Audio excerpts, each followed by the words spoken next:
people. The learning. We need to learn about our faith.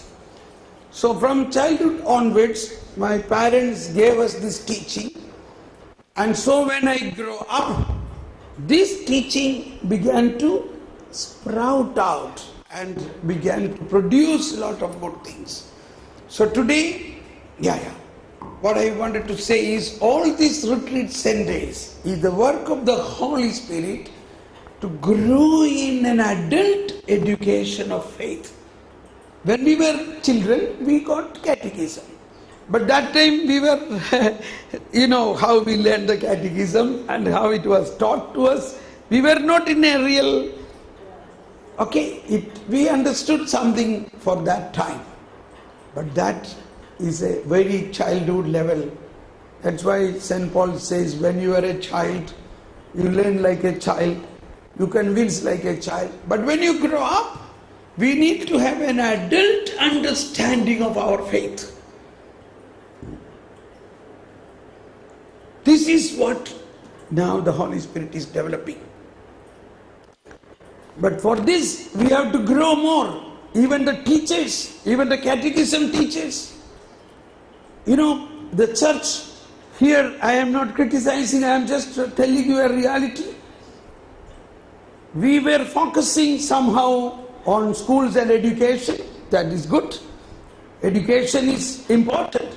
But when we open a Christian education institute and when we send our children to a Christian school, we also expect that this school give them a spiritual, something about faith also. It is also happening, but not enough. So in another way, when we sing now, the good thing is we have all the infrastructure. Say in Kerala there are 31 dioceses, there are 5,000 parishes. For these 5,000 parishes, we have more than 5,000 schools and institutions. What we don't have? We have best engineering college, we have the best medical college, we have the best degree college, we have the best English medium institutes, we have the best management institute.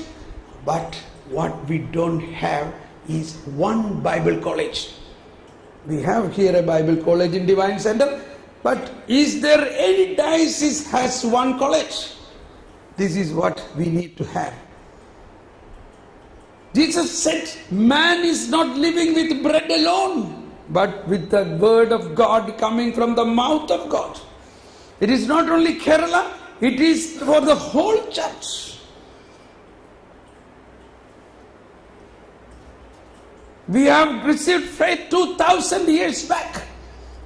So somehow, I hope you remember yesterday I said, what is that I said?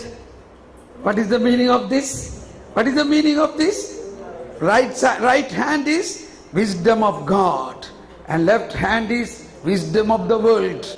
Biology, zoology, chemistry, physics, mathematics, botany, zoology, everything we learn. That is bio. That is the knowledge about the creation. But what about the knowledge about the Creator? If at all we have done this in a way, complementary, if you would have also done something more on this knowledge about the Creator, in itself there will be a knowledge about the creation. And the children will be more illumined, more stronger than the present now. Now they are more and more only materialistic. So everything is a competition. Everything is to gain a corporate management or a career building up. In 20 years of the education, a student never learns how to live a family life. Not even 1 hour class we have about how to live a family life, how to raise our children, how to recognize the dignity of our parents. Do we learn this? The result is nobody wants to care the parents. That is never understood. Everybody is focusing only their life, their career, their job. They have no time. Time is so packed. I have no time. I have this work. I cannot take a leave. Why? We are focused only on that. We never thought we will have these responsibilities also to care for. It is a wisdom. And that is why I said there has to be a radical change. Even the Pope is saying this. We need to have a radical change. We are like a machine. We are working and become tired and burned down. What for? To make some money, to buy a land, to make a building, to make a compound wall, and to car, and that's all. Enough. Completely a materialistic building up we are making. This is surely was not the plan of God. The plan of God was seek the kingdom of God. You have a eternal plan. You have something beyond this material world, a mystical, a spiritual world. That's why St. Paul says in chapter 15 of 1 Corinthians and verse 19, I already said, 1 Corinthians 15:19 said that if you hope in Christ only for this world, you are mistaken. If for this life only we have hoped in Christ, we are the most pitiable people of all. I am, maybe, I don't know, is it sounds criticizing? But it is a challenge. And I don't know, the Holy Spirit want you guys, you who are guiding persons in the counselings, in the preaching, you have to recognize this. You have to recognize this. 2 days back, a family came to me and said, please pray. Showing his passport, he said, put your hand on this passport and pray. I said, why? I thought you are going to ask me to pray over. No. My visa, I should get a visa. I said, why should you get a visa? What are you going to do there? What qualification you have? I have no qualification. I am a fisherman. But I have a lot of debt and I want to go out and work and earn some money. My son, don't think simply going out is a will of God. You have wife and 2 children. Suppose you go now, when after how many years you will come back? No idea. I convinced him, and then when I was telling this, I saw his wife's face is becoming happy because she really never want him to go away. Which wife want to go? Leave the husband and stay in a place, husband is away and she and the 2 children. I told him, my son, your first responsibility is to live with your wife and the children and make this family and give a building and formation to these 2 children. Maybe it may be in a hut. You have nothing, but that hut is your palatial home. If you have nothing, that means you belong to the family of Jesus, who born in a stable, who never had a bungalow, who never had a 5-star hotel, who never had a 5-star building. He born in a stable. You accept it for the sake of this time. This was the counseling I gave. Do you want to be a family member of Jesus? Then this is a way. He was poor. And then what about all the people? What to say? We have to recapture. When 23 years back, when the Lord showed me Francis Assisi as a model, he threw out everything. And I had to do that. I left my job and everything. And I accept poverty rather. I have no fixed income. Is there anybody can understand this? Particularly in a Western culture, they will say you are mad. How can you live a life without a fixed salary, without the insurance, without DDD coming every month? It was known to me at that time. I had a very good salary. And the Lord told me, leave everything and come after me. And I left. I resigned. I left my business and job, everything. And I accepted to live in Providence. Even today, even after 23 years, I am living. But I don't have a big palatial things, but I live in a life with little poverty. But I know next how it is coming, I don't know. How somebody will help me, I don't know. But God helps me. It comes through many ways. I believe that. It is not easy, but it is possible. And I know many of you are living in that way. When you have full-time accepted a ministry, you are not a rich minister. Anyway, why I say this, wisdom will help you to understand that this infinite God's merciful love is a spiritual power which surpasses all our material powers and material. And now, the point I want to bring home was little different, a little this way. I don't think I am judging you or criticizing you. Don't think at all. We are influenced by a sort of preaching, what we call, I'm not even getting the name, prosperity gospel. All our prayers, all intentions are for some material benefit. And you will get it.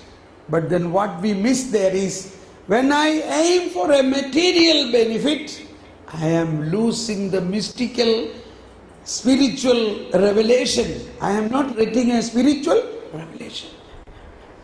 If you want to have spiritual revelation, you have to be lifted up from the material attachment of the world and the purpose. When you read a Bible passage, don't look this, if I pray with this word, I will get that body. If I pray with this word, I will get this job. So you really put it down completely. Oh my God. The purpose of that word is completely different. The purpose of that, Holy Spirit wrote that with a far higher level to lead you to the eternity, to the endless of endless.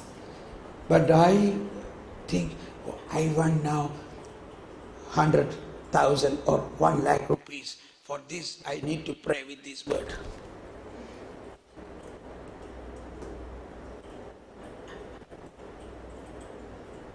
So, but when you aim high, the Lord knows that you need everything. He will take care of it. Believe that and go high. Never connect to the material things and purposes. So when a person come here for a retreat, he might have come for a material purpose.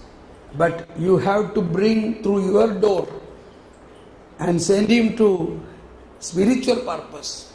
And make him convinced that once you understand this spiritual reality and the spiritual treasure, what you already have in you, you will sell everything and buy that land. Your preaching should enlighten that person to completely a spiritual reality. While he must also be convinced, if I am elevated to that spiritual reality, man is not living with bread alone. He is living with the wisdom and the word coming from the mouth of God. When you lift them up into that level, they will also receive all the material things. Look here, I am living 23 years, a family with children and grandchildren. Of course, there are situations we have felt great poverty, but that I realized the Lord wanted us to have a taste of the poverty. The taste of the poverty at least once in a while. Once in a while is required. That will strengthen our soul and spirit. Otherwise, in our soul will be a possession of the material, which is a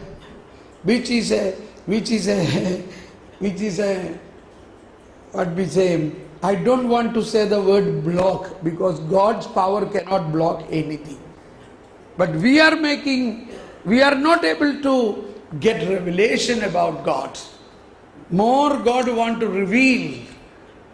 That's why God said what is the test God gave to Abraham? Your own son you sacrifice. Not material, much greater than that. So the same way, and when he did this, came such a great revelation. Otherwise he would not have understood the power of resurrection. So the power of resurrection for every Christian is understood now and transmitted to his son at the Mount Moriah. That is why he told to the people, you all stay here, I will go up and come back. This power of resurrection is the essence of our faith. Why today? I remember a woman was telling, oh Thomas Paul, now I know after 10 years of living in India, in ashrams and gurus, I know what is all the problems in my family. It is because I am in a reincarnation. I had another life. Now I have this life, and again I will have another life. Then I will go to moksha, I will go to heaven.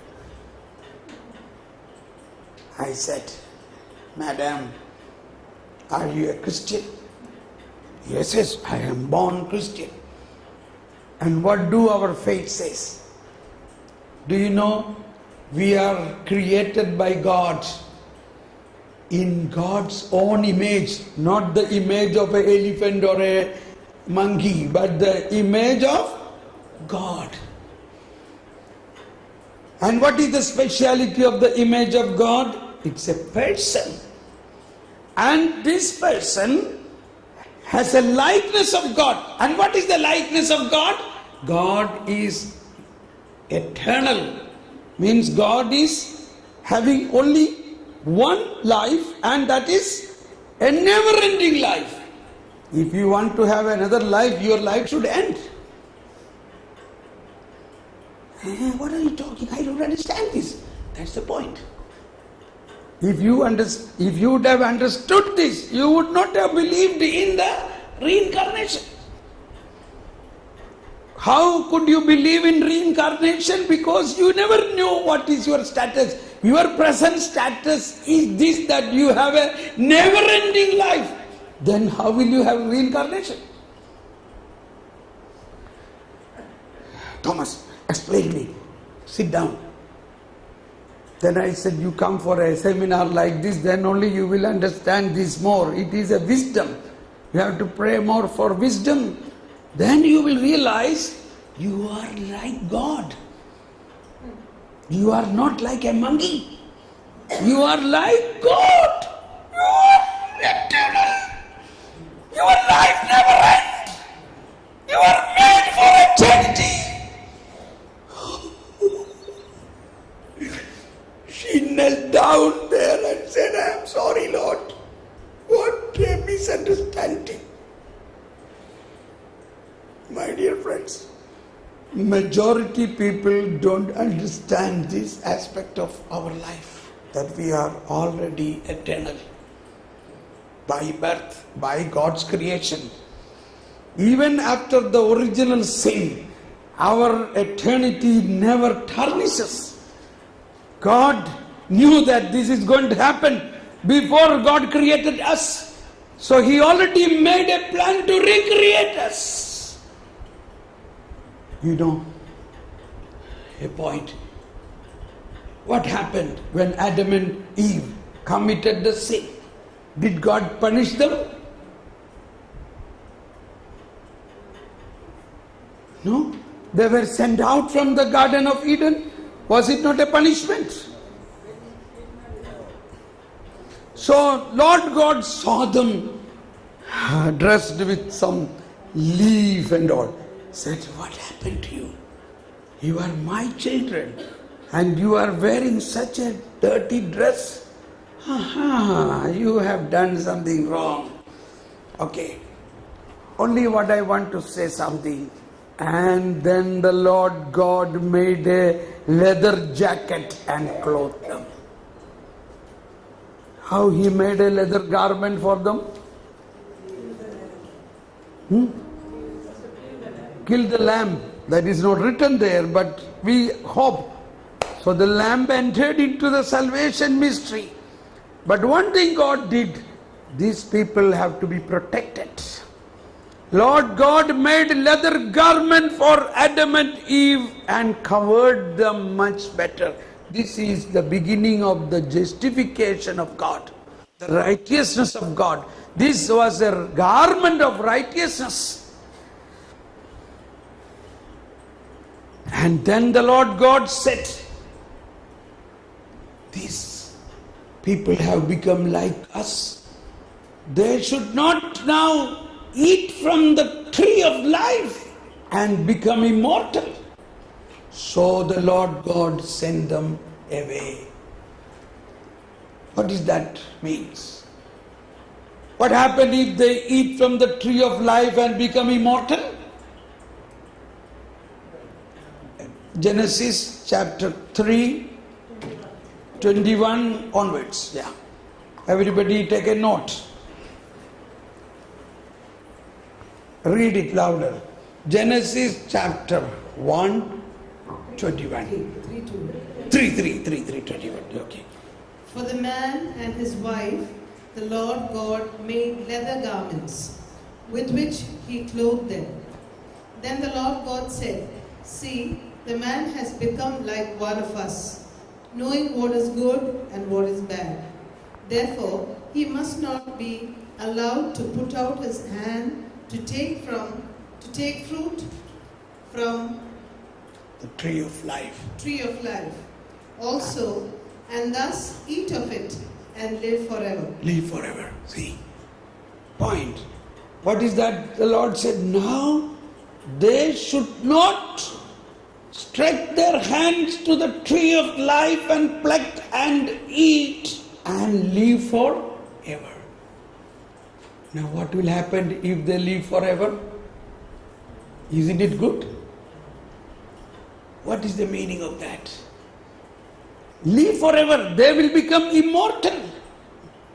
Now what is their status after the sin? After the sin, their status is, their soul is dead, without life. Now, if they have to be saved, Jesus has to come. Only after the coming of Jesus, only Jesus can change their status. Only Jesus, through His atonement, Jesus should take away their sin and give them life. Till such time, they are unworthy to enter into eternity. In another way, if in this situation where their soul is dead due to sin, in that situation, if they become immortal, they will be evil immortal. They become evil immortal means they will become like devil. Then God cannot save them. You understand this?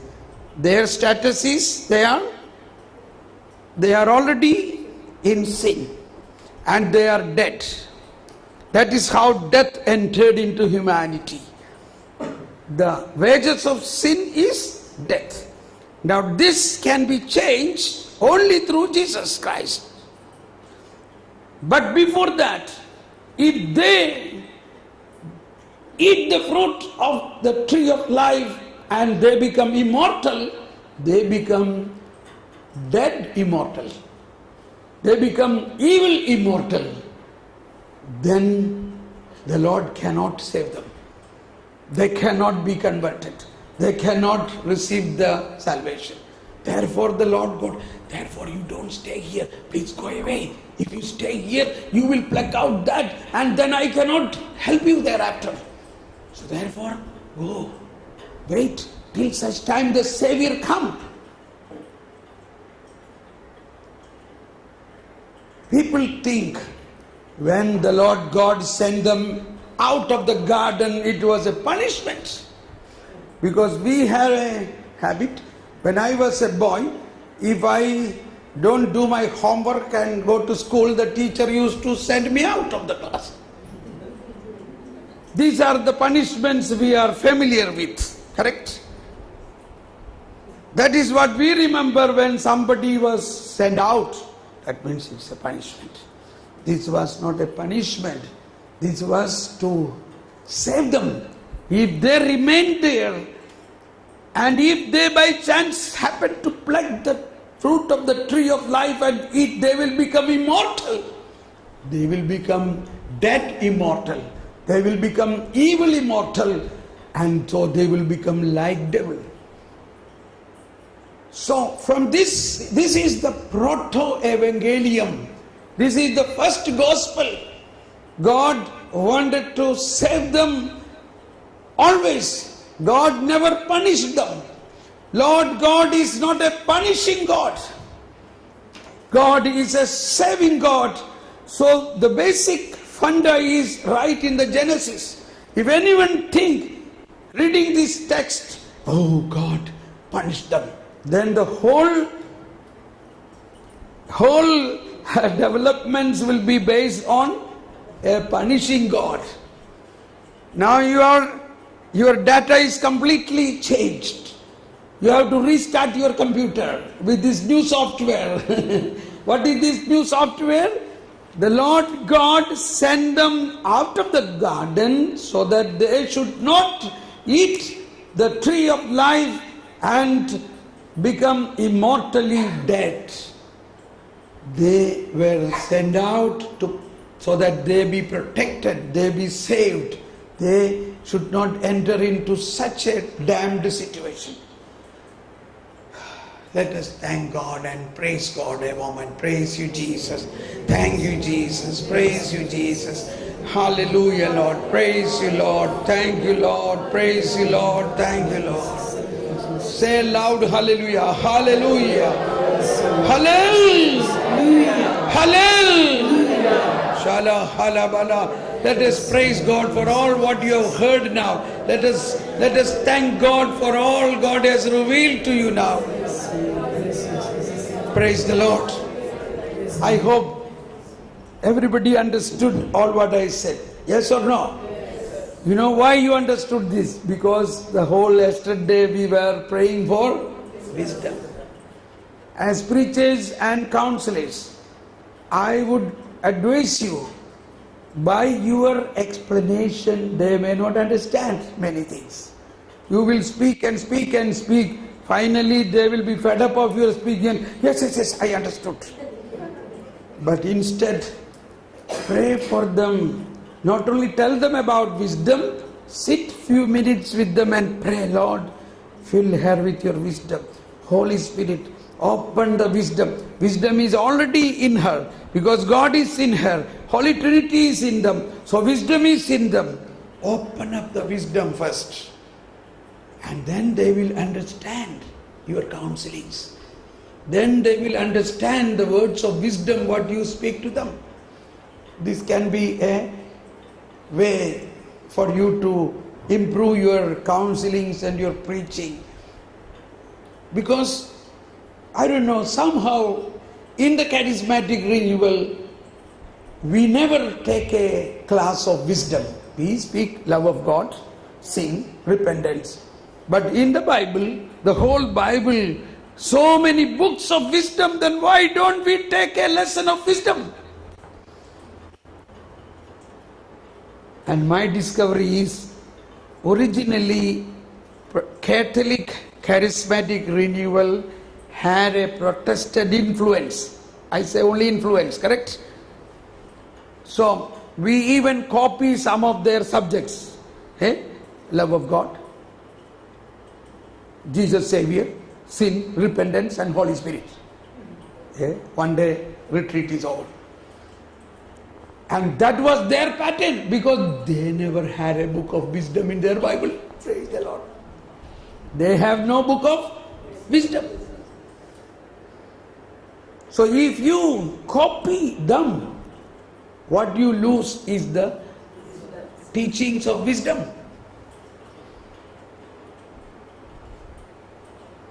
You understand me?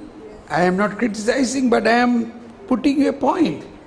We have a rich Catholic doctrine, full of wisdom. You see all the mystics, all the saints, Saint Augustine, Saint Thomas Aquinas, Saint John of the Cross. What are they taught us? Wisdom. Saint Paul. And all these Catholic doctrines of the church, the apostles, after the apostles, there is a row of apostolic fathers. You should learn something about the apostolic fathers. Their teachings are very relevant, because apostles received the teaching directly from Jesus. Now comes another generation who probably, time is up, all right, probably have not seen Jesus, but they received faith only through revelation. And they become firebrand. Many of them were big martyrs. Pope Clement, or so many of the apostolic fathers. One of that, I love this Antiochian, Ignatius of Antioch and all.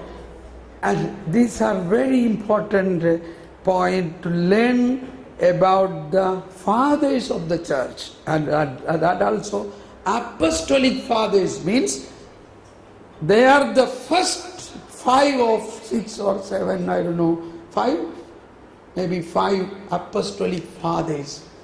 After the apostles, then there. So these fathers of the church and all, their teachings, it is full of wisdom.